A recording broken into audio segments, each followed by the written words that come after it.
Alors justement, donc on va laisser la parole du coup maintenant à Pierre, l'autre Pierre pour le coup, qui intitule sa présentation France is back, point d'interrogation. Donc c'est la question à laquelle on va essayer de répondre pour les prochaines minutes. Pierre, je te laisse la parole. Bonjour à tous, c'est toujours un plaisir de m'exprimer pour votre communauté. Voilà, donc c'est vrai que Francis Bach, c'est la question. C'est vrai que dans un monde en mutation, hein, donc on a tous en tête ce qui se passe, que le changement géopolitique initié par les États-Unis, et c'est vrai que ce changement offre des opportunités pour de nombreuses sociétés européennes. Donc nous, quand on dit Francis Bach, qu'est-ce que ça veut dire? Ça veut principalement dire qu'on estime que les expertises historiques françaises redeviennent à la mode quelque part. Parce que c'est vrai, il y a encore quelques années, le CAC 40 était jugé comme un indice un peu poussiéreux. Dorénavant, dans le nouveau monde dans lequel on est en train d'entrer, on voit qu'on a des expertises en fait très appréciées dans cette nouvelle configuration. Et donc, en particulier, comme vous voyez au centre de ce slide, tout ce qui est défense et digital. Et donc, le pourcentage qui est en dessous de l'intitulé du secteur, c'est le poids de ce secteur dans la côte française. Donc, on a pris toutes les sociétés qui font plus de 100 millions de capitalisation boursière. Et on voit que le secteur défense et digital représente 11% pratiquement de la place de Paris, avec des champions comme Airbus, Dassault Aviation, Safran, etc. Donc ça, c'est vraiment un secteur qui va porter la France, enfin l'économie française, mais surtout la côte française. Sur la gauche du slide, vous voyez également un pôle qui s'appelle Luxe Cosmetic Design, qui est très exposé en fait à la croissance des classes moyennes dans le monde entier. Et donc, je reviendrai là-dessus. Donc là, on a des champions, bien évidemment, comme LVMH ou Hermès. Tout à droite, également, French Art de Vivre, où là, 6% de la côte française. Là, on a des acteurs de l'art de vivre à la française, comme Pernod Ricard, par exemple, tout ce qui est vin, spiritueux, le champagne, les voyages, les événements et tout ça. Donc ça, c'est 6%. Là-dedans, on trouve aussi pas mal de small cap. Et ensuite, on a sur la gauche, développement durable, 18% de la côte française. Donc là, on a des champions comme Schneider ou Legrand, qui sont très connus, Saint-Gobain, Voltalia, etc. Et ensuite, le dernier pôle, c'est santé, donc avec le vieillissement de la population. Donc, Imen, on peut aller alors, juste une question éventuellement à ce stade qui est de la part de Patrick qui dit tu ne mentionnes pas Total Energy à l'intérieur de ce slide. Voilà, parce qu'il n'y a pas de. Je n'ai pas mis le pôle énergie. Mais effectivement, dans le pôle énergie, il y a quelques valeurs. On a Total Energy, on a Valorec aussi, ou Technip Energy, par exemple. Mais effectivement, je ne l'ai pas mis dans ce stade, mais c'est effectivement un pôle important également sur la côte française. Alors là, tu fais un focus sur le luxe. Voilà, donc ici, sur le luxe, on fait tout ce qui est art de vivre. Quand les gens augmentent leur niveau de vie, hein, comme les classes moyennes, quand vous avez une tendance à la croissance des classes moyennes, en fait, vous avez des millions de personnes chaque année qui accèdent à la classe moyenne et qui élèvent leur niveau de vie, qui vont demander des produits et services de meilleure qualité. Donc, c'est ce qu'on appelle l'art de vivre. Et c'est vrai que sur l'art de vivre, il y a deux pays qui se démarquent vraiment dans ce type de produit, c'est la France et l'Italie. Et donc, la France a énormément d'atouts dans ce domaine. Et donc, ça a été toute la success story du luxe en bourse ces dernières années. Bon, là, comme Pierre le disait juste avant moi, qui s'essouffle un petit peu parce qu'il y a la Chine est un peu une dynamique un peu faible en ce moment. Mais globalement, vous avez des entreprises comme Hermès ou LVMH qui font partie aujourd'hui des plus grosses capitalisations boursières européennes. C'est ce mouvement de classe moyenne. Et donc ici, là, en bas à gauche de ce slide, vous voyez que la classe moyenne mondiale pourrait passer de 4,2 milliards de personnes à 5,2 milliards de personnes entre 2022 et 2028. Donc, c'est une croissance d'environ 24% en cumulé. Et cette classe moyenne va surtout venir d'Asie du Sud-Est. Donc, Inde, Chine, toute l'Asie du Sud-Est, Indonésie également. Et donc, sur ces marchés-là, vous avez une grosse demande de produits d'art de vivre. Et donc là, bien sûr, tous nos champions, L'Oréal, Kering, Fontaine-Pajot, Beneteau, tous ces gens-là vont profiter de ça. Donc ça, c'est vrai qu'à l'international, avoir l'image de marque France sur l'art de vivre, c'est un peu comme le Dodge Qualität des Allemands sur l'industrie, vous voyez, sur les machines-outils. Voilà, donc là, on a vraiment une image de marque qui ouvre des portes et qui crée de l'activité à l'international pour toutes ces entreprises. Pierre, peut-être une remarque justement liée au slide précédent. Tu ne fais pas non plus mention au secteur automobile. Remarque justement Jean-Paul. Ouais, donc moi, le secteur automobile, c'est un secteur qui est en transition, en mutation, hein, donc du thermique euh, à l'électrique. Et c'est vrai que les acteurs français sont très challengés, hein, notamment par les acteurs chinois. Donc il y a une réelle remise en cause des parts de marché mondiales. Et donc c'est vrai que en fait, quand je dis les expertises françaises sont alignées avec leur temps, dans le secteur automobile, ce n'est pas forcément le cas, hein. Donc, les acteurs du secteur automobile qui sont alignés avec l'époque, ce sont les acteurs purs électriques et qui sont, pour la majorité, qui sont plutôt chinois, hein. Il y a bien sûr Tesla en Occident, aux États-Unis, mais la plupart sont chinois. Donc, je veux dire, c'est vraiment, c'est délicat comme secteur, je trouve, aujourd'hui. Voilà, même si je n'ai pas dit que ça ne va pas monter en bourse, hein, ce n'est pas ça que je dis. Je dis juste que c'est un secteur qui est délicat. Voilà, ici le second slide sur le développement durable. Donc là, ici à gauche, les histogrammes rouges que vous voyez, c'est le réchauffement climatique. Donc chaque histogramme, c'est une année. Et c'est à chaque fois la température au-dessus de l'ère pré-industrielle. Et donc, si on prend l'histogramme de 2024, on voit qu'on est aujourd'hui, enfin, 2024, c'est l'année la plus chaude qu'on a jamais enregistrée.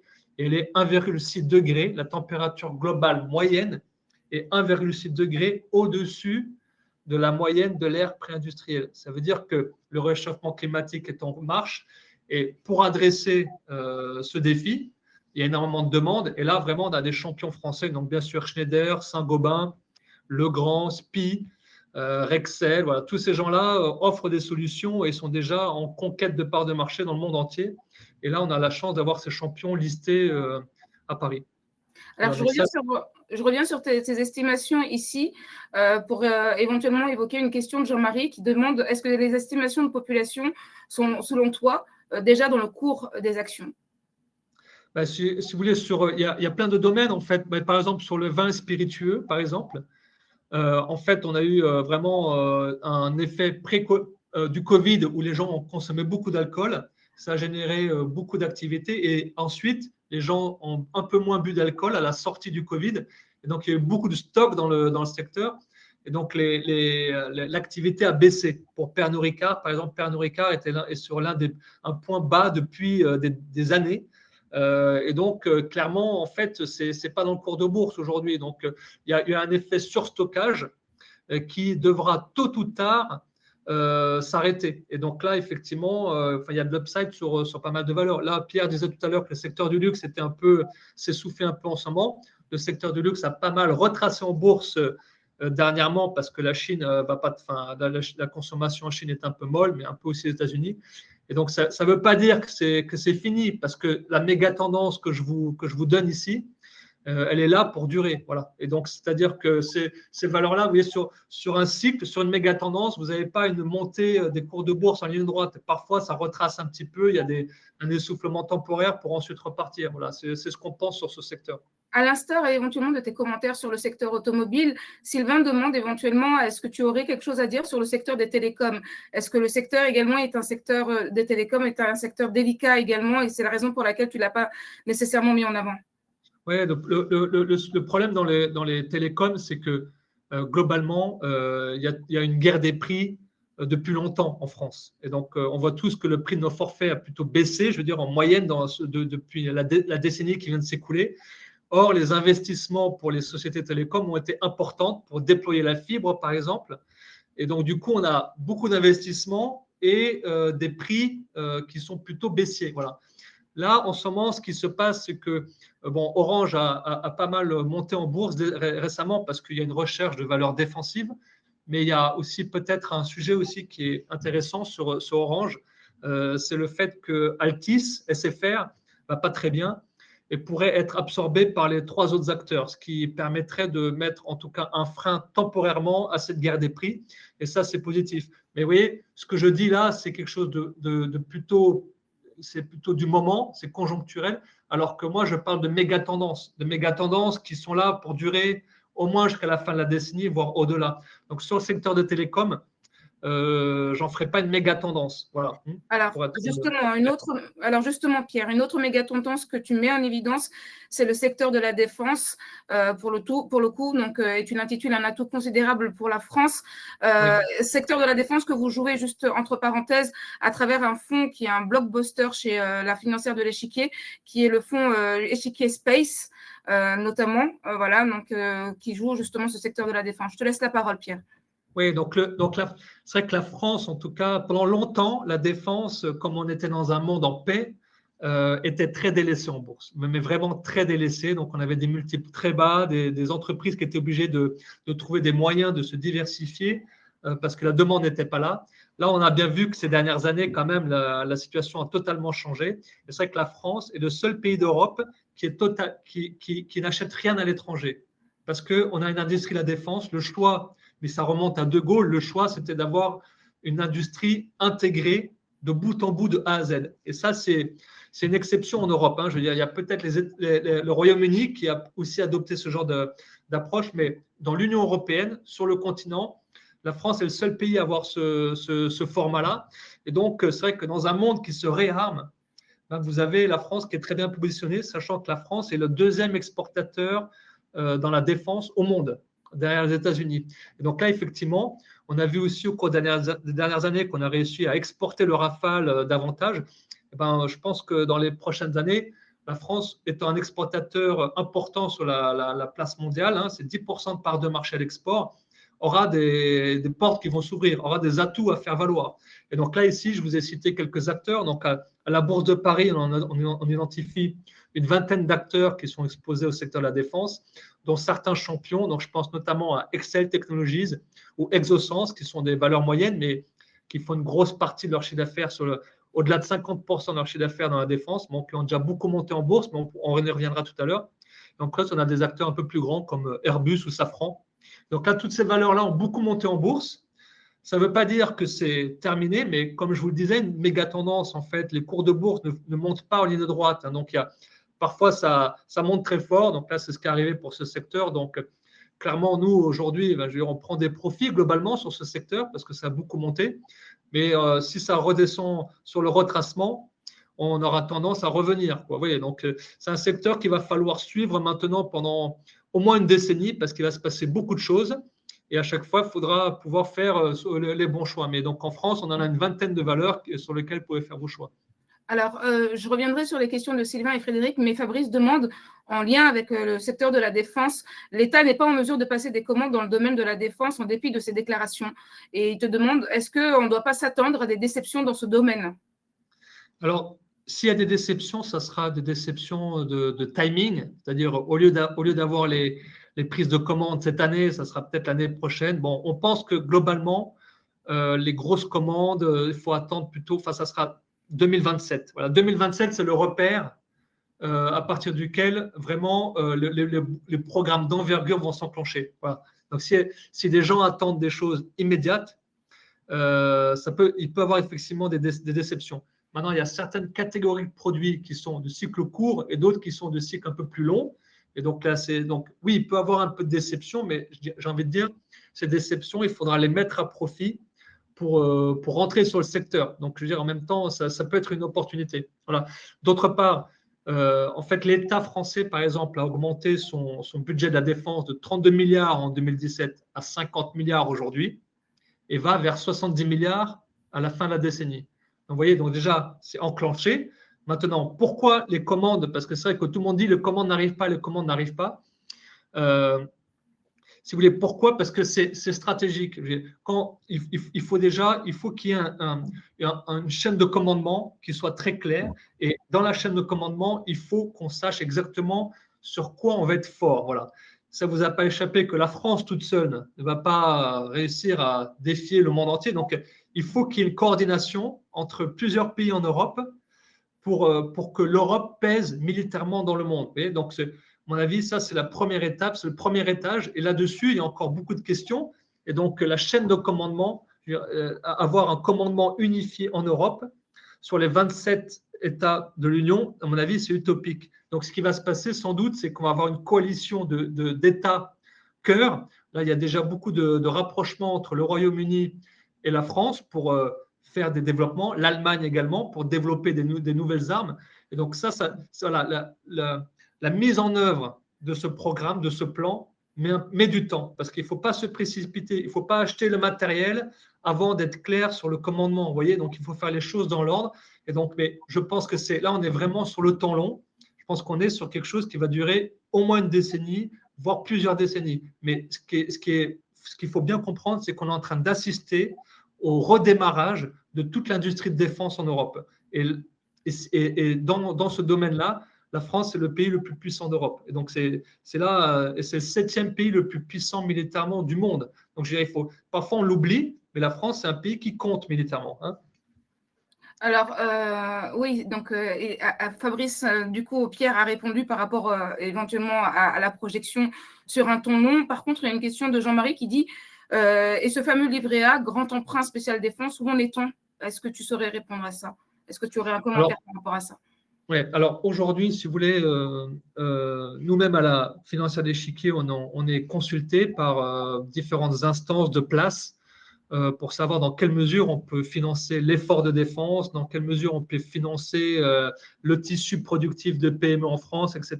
Donc là, ça ne vous a pas échappé récemment.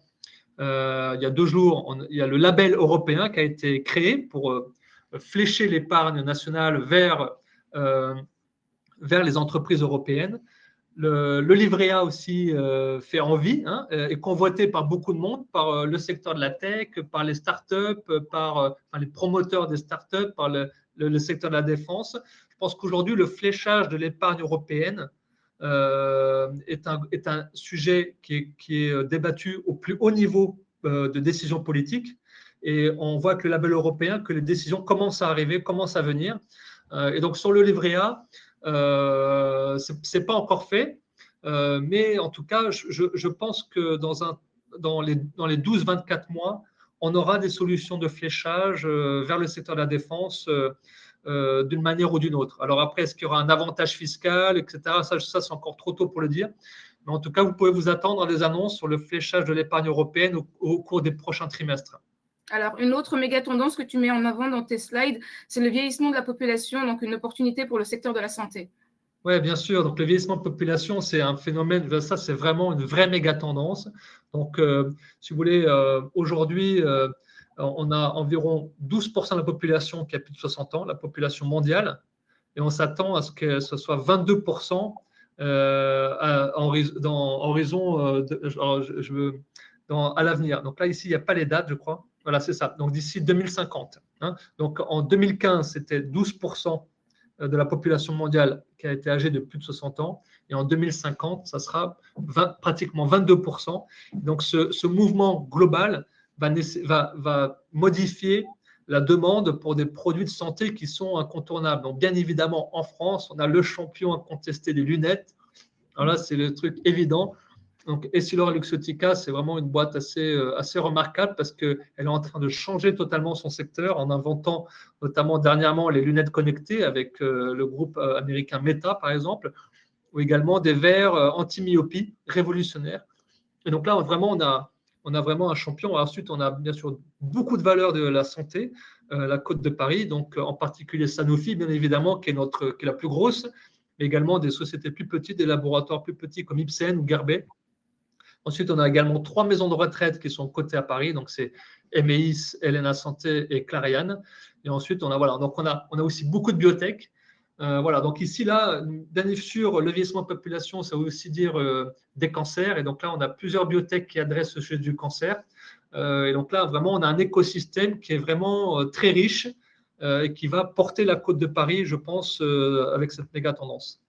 L'actualité n'a pas été très porteuse pour la France, enfin sur le thème de la France, mais ce qu'il faut avoir en tête, c'est que depuis les 7 années qui se sont écoulées entre 2017 et 2024, on a eu beaucoup de signaux encourageants, notamment sur l'attractivité. Donc ça, c'est une étude que Ernst & Young sort chaque année.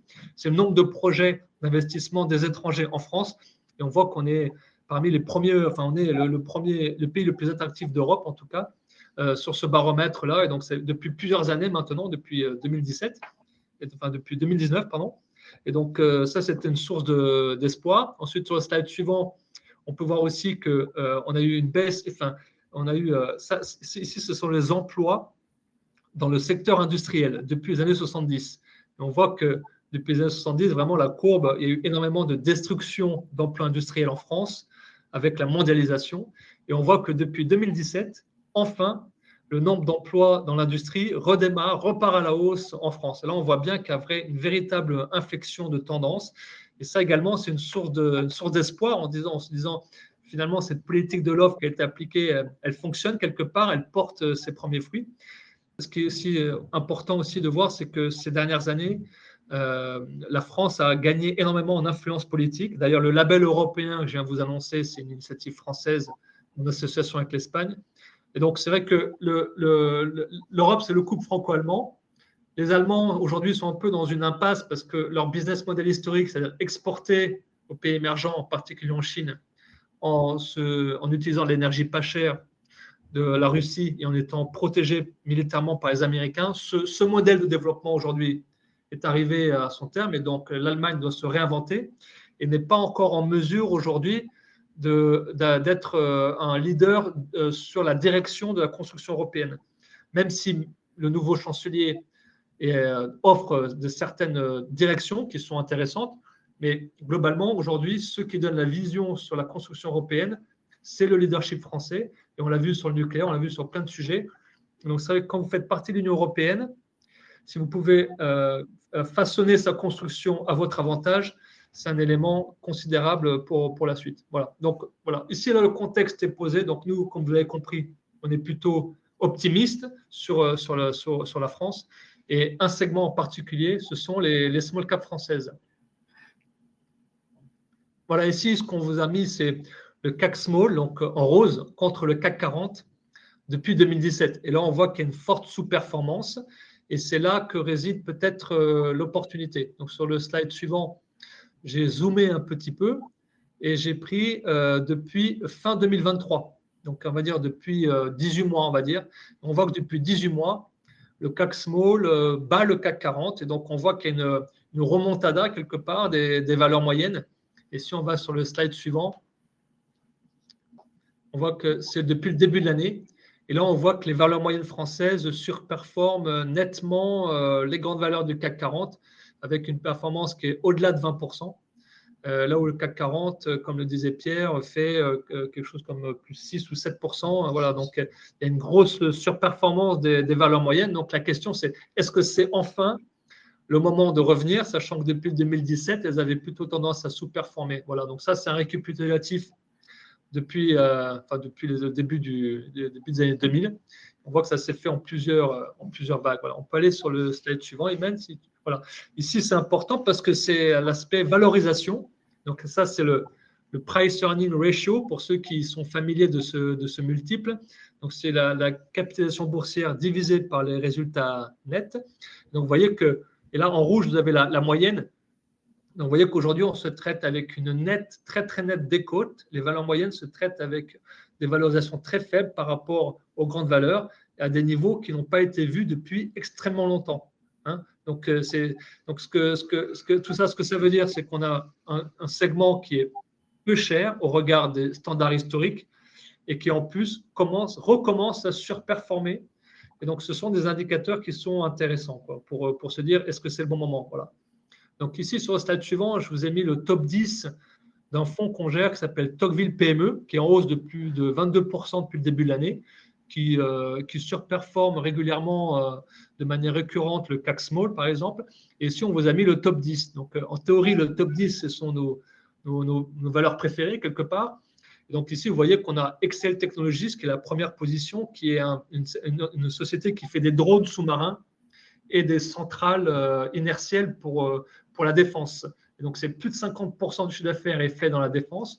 Ces sous-marins servent à déminer, par exemple, ou à faire des missions d'observation dans les fonds marins. Par exemple, un gazoduc qui passerait au fond de la mer, on va le surveiller. Voilà. Donc là, ce sont des drones qui sont télécommandables et donc qui peuvent, soit d'un bateau, vous pouvez le télécommander à partir d'un bateau, vous pouvez carrément des drones autonomes que vous lâchez au port et qui vont faire sa ronde de surveillance et revenir au port. Donc, ce sont des produits très innovants. Et sur ces produits-là, Excel Technologies est leader. Voilà. Donc là, effectivement, le titre vient de fortement monter en bourse. Et donc, c'est plutôt un dossier à privilégier sur des retracements parce que voilà, là, même si c'est encore une grosse position dans le fond. Voilà. Ensuite, la deuxième ligne, c'est Quadient. Alors, Quadient, c'est l'ex-Néopost. Donc, ce sont des gens qui font une activité historique. L'activité historique de Quadient, c'est de faire du leasing avec des machines pour affranchir le courrier ou plier le courrier. Donc, ça, c'est 60% de chiffre d'affaires. Donc, vous allez me dire, ça, c'est totalement has-been. Et c'est vrai que c'est une activité qui décroît de quelques pourcents par an, doucement, mais une activité de leasing qui décroît, ça génère énormément de trésorerie chaque année. Et cette trésorerie, ils investissent dans des relais de croissance et en particulier dans les logiciels. Donc, les clients qui utilisent leurs machines en leasing sont également des clients de leur logiciel. Donc, vous voyez, là, c'est là où on appelle ça faire du cross-selling. Et donc, vous avez deux produits que vous vendez au même client. Et donc, cette division logicielle, aujourd'hui, elle croît de 10% par an.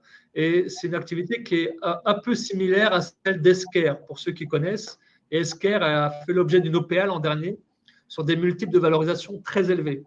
Donc, si je valorisais cette activité software chez Quadient avec les mêmes multiples qu'Esker, j'aurais une valorisation qui est extrêmement significativement supérieure à la capitalisation boursière du groupe qui cote aujourd'hui 550 millions. Donc, c'est ça l'anomalie de ce dossier en bourse et c'est pour ça que c'est la deuxième position du fonds. Ensuite, on a plein de valeurs. Franchement, je pourrais vous parler très longuement de ce top 10, mais je vais me limiter à la troisième valeur qui est Séché Environnement. Donc, c'est une société familiale qui est dans le traitement des déchets. Donc, le traitement des déchets, c'est fondamental aujourd'hui. Et donc, dans le traitement des déchets, c'est quelque chose, ils essaient d'en tirer de l'énergie et surtout, ça ne vaut pas très cher en bourse. Et ils sont en train de faire des acquisitions structurantes en France, mais aussi à l'étranger.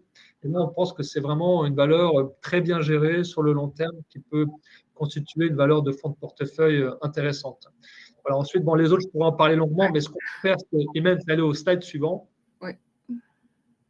Voilà, donc nous, ce qu'on essaye de faire ici, ça résume notre philosophie, c'est on cherche des managers d'exception sur des métiers d'avenir. Voilà. Et c'est là qu'on pense que qu'on a le maximum de chances d'avoir des valeurs qui vont.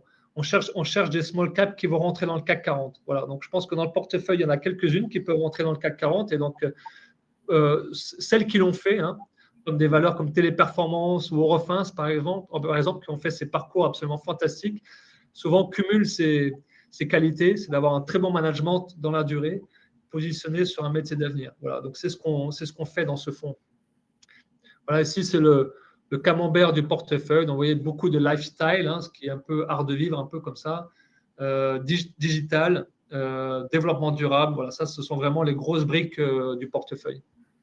Alors, par rapport au portefeuille, donc juste une question de Jean-Alain qui demande est-ce que justement le fonds est à droit d'entrée 0% et la réponse est complètement oui. Il l'est. Donc voilà. Donc là, tu mets en avant les performances de ce fonds du coup. Voilà, ici, ce que vous pouvez voir dans le petit tableau en haut à droite, donc c'est la performance annualisée. Et donc là, vous voyez que sur tous les horizons de temps, que ce soit en mai, que ce soit sur 3 ans, sur 5 ans, sur 10 ans, depuis la création du fonds, c'est un fonds qui bat son indice de référence, qui est le CAC Small, qui le bat de manière récurrente. Voilà. En haut à gauche, vous avez la surperformance par année. Et vous voyez que, par exemple, cette année, en 2025, on est à plus 20% de performance et c'est au-dessus de l'indice. L'indice, c'est l'histogramme Indigo. Et en gris, ce sont nos comparables, les autres fonds, en fait. Vous voyez qu'on les bat de manière récurrente chaque année, maintenant depuis plusieurs années. Là, si on peut aller au slide suivant. Bien sûr, oui. S'il te plaît, Imen. Voilà, ici, bon, c'est un peu petit, mais ce que vous pouvez voir, c'est que ce qu'il faut retenir, c'est qu'on a un ratio d'information qui est positif. Il est positif à partir du moment où on surperforme notre indice de référence tout en étant moins volatile. Voilà. Et c'est ça, nous, on est vraiment concentré là-dessus. Donc, c'est un fonds qui est moins volatile que son indice et qui bat son indice. Voilà. Donc, c'est un couple rendement-risque qui est attractif, en tout cas, sur cette catégorie d'actions. Pierre, il ne peut pas le dire, mais il est modeste, mais c'est un excellent gérant qui est extrêmement qualifié et qui connaît extrêmement bien ce territoire d'investissement. Et je pense que c'est un territoire, tu ne l'as pas dit, mais qui est très riche en fait en nombre de possibilités d'investissement. Et je pense qu'aujourd'hui, comme tu le disais, finalement, il y a une sorte d'asymétrie du risque, hein, j'ai l'impression, puisque finalement, les valeurs sont très décotées, ça a très mal performé, et que le rebond qu'on observe aujourd'hui, on a l'impression que ce n'est pas la fin en fait de ce que… Ouais, c'est le début. Bon, c'est toujours très, très ambitieux de faire des genres de prévisions de ce type-là, mais je dirais que c'est en fait le début d'un retournement, hein, et je dirais, et c'est ça qui fait vraiment tout l'intérêt de cette stratégie-là. Et on vous a beaucoup parlé de stratégie thématique jusqu'à maintenant, nos fonds espace, notre fonds d'intelligence artificielle, nos stratégies globales comme World Equity Growth, tout ça, mais la financière de l'échiquier s'est mariée en fait avec Tocqueville et je dirais, ça me permet de répondre à la question de Frédéric qui nous dit est-ce que c'est du solide cette association? C'est une association extrêmement solide. Ça nous a apporté des nouvelles compétences. Je pense que Pierre est un très bon exemple de ces nouvelles compétences qui résultent en fait de ce mariage entre deux entreprises qui étaient deux entreprises très réputées, très connues, très qualifiées sur ce territoire-là. Et je suis content qu'on fasse aujourd'hui et que tu nous as invités avec Pierre pour pouvoir mettre en avant ces compétences. Alors, justement, une question sur la PEabilité du fonds. Est-ce qu'il est éligible au PEA, en fait? Oui, bien sûr. Voilà. Donc, c'est… Effectivement… Alors oui, donc Carmat et Valneva. Parce qu'il faut que vous en profitiez. Là, vous avez un expert des valeurs françaises. Donc, donc je sais que beaucoup d'entre vous aussi achètent des titres en direct, donc n'hésitez pas. Donc là, vous me lancez sur des vrais sujets, parce que attention, parce que je peux être intarissable. Hein, donc, bon, Carmat, bon, si vous voulez déjà, nous, en fait, dans le fond, on ne fait pas de biotechnologie. Où on les fait une fois qu'elles sont en mode laboratoire pharmaceutique, c'est-à-dire une fois qu'elles ont validé leur parcours. Une biotechnologie, si vous voulez, c'est une société qui n'a pas de produit et qui doit franchir toutes les étapes de validation par la tutelle sanitaire et ensuite mettre le marché sur le produit et mettre le produit sur le marché. Voilà, donc tout ça est très difficile à cerner et un niveau de risque très élevé. Donc nous, on ne vient sur ces valeurs-là que quand le produit est sur le marché et génère déjà des ventes, etc. Ce qui est le cas d'Ipsen, par exemple. Alors, on a du Ipsen en portefeuille, mais voilà. Ensuite, pour revenir à Carmat. Donc, Carmat, c'est une longue histoire qui a pris beaucoup plus de temps que prévu. À l'initiative, c'est Lagardère hein, qui est à l'initiative de ce projet et qui a été maintenu, porté envers et contre tout, avec plusieurs augmentations de capital. D'ailleurs, il y en a encore une en cours. Donc ça, souvent des histoires qui sont très difficiles à valoriser en bourse. Et si vous voulez, aujourd'hui, quand je vois le niveau des valeurs, de valorisation sur les small cap françaises, sur des dossiers très solides, très sereins, qui génèrent de la trésorerie, etc., ce n'est pas la peine d'aller prendre autant de risques sur ces valeurs-là. Voilà. Valneva rentre aussi un peu là-dedans parce qu'ils ont plusieurs produits à valider, notamment sur la maladie de Lyme. Et donc, je veux dire, c'est encore compliqué. Donc, en fait, pour nous, c'est trop risqué. Et en plus, on n'a pas forcément les compétences scientifiques pour juger de la probabilité de réussite. Vous voyez ce que je veux dire? Voilà. Donc, ce sont des entreprises magnifiques qui ont des histoires fantastiques à raconter et à réaliser. Et nous, on ne se sent pas aujourd'hui suffisamment compétents ou suffisamment tolérants au risque pour aller sur ces dossiers-là, voilà, pour être très clair. Alors, justement, peut-être éventuellement d'autres commentaires sur deux valeurs. Alors, la première, c'est Excel, qui a beaucoup monté, en fait, justement. Et donc, la question, c'est de savoir éventuellement s'il y a encore du potentiel. Sur Excel, oui, bon, oui, franchement, oui, les arbres ne montent pas jusqu'au ciel. Hein. Donc, nous, c'est une entreprise qu'on pense qui ira plus haut dans la durée. Voilà. Mais ensuite, quand ça monte très, très fort, très, très vite, souvent, un parcours de bourse sain, c'est quand il y a un moment, le titre souffle, quoi. Voilà, maintenant, je pense que c'est à peu près sûr qu'il va souffler. Maintenant, quand et dans quelle ampleur, c'est ça qui est très délicat. C'est ça qu'on ne peut pas savoir. Donc, il faut savoir prendre ses profits en bourse, même sur des dossiers exceptionnels comme Excel. Est-ce que tu réduis ta position sur Excel aujourd'hui? Oui. D'accord. Et pour l'autre société de CRCI? Alors, de CRCI, ouais, donc, on n'en a pas dans Tocqueville PME parce que, en fait, le problème de CRSI, c'est qu'en fait, ils ont des projets de développement avec un client en particulier. Voilà, c'est ça le business model. Ils trouvent un client qui a un besoin spécifique, ils font le déploiement avec ce client. Donc, pendant 6 mois, 12 mois, 18 mois peut-être, vous avez des résultats fantastiques, une très, très forte croissance. Sur quel secteur, pardon? Donc, eux, ils font des serveurs customisés pour des clients, avec beaucoup de technologie dedans. Donc, ce sont des petites séries qui déploient comme ça. Donc, pendant un moment, ils vont faire beaucoup de croissance. Ils vont être exposés très, très fortement à un nombre limité, un faible nombre de clients.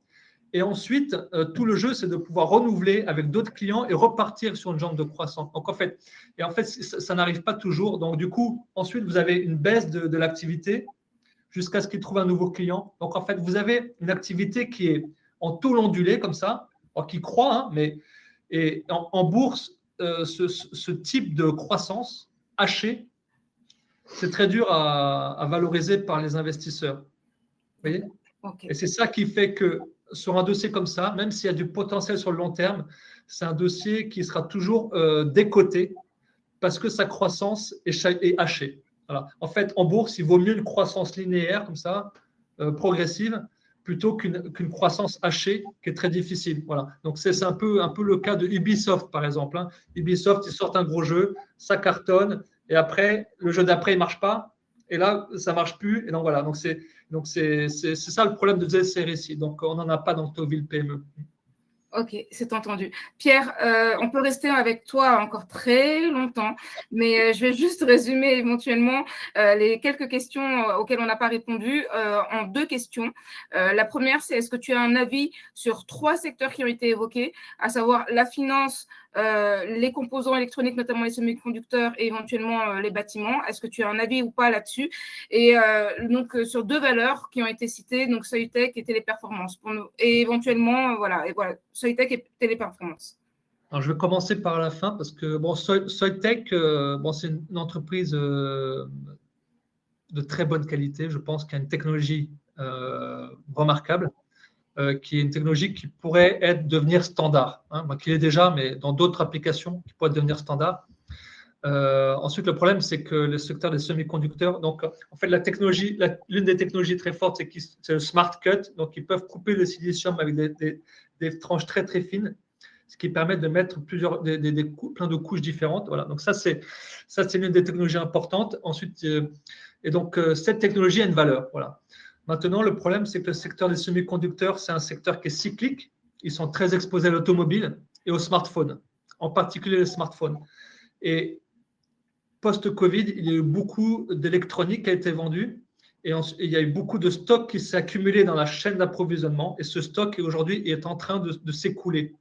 Donc, les ventes de Soitec sont faibles parce que les clients, d'abord, écoulent les stocks.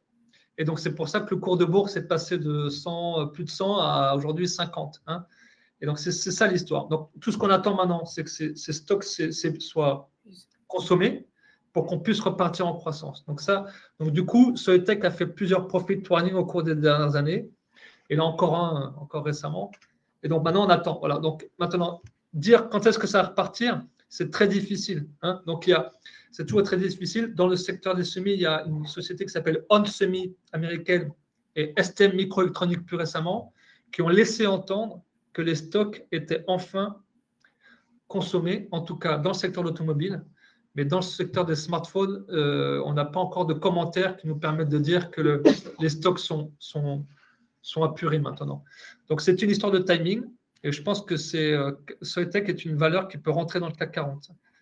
Voilà, donc pour vous dire, hein, donc, on verra. Donc, nous, on en a dans les portefeuilles, pas dans Tocqueville PME, mais dans d'autres portefeuilles France.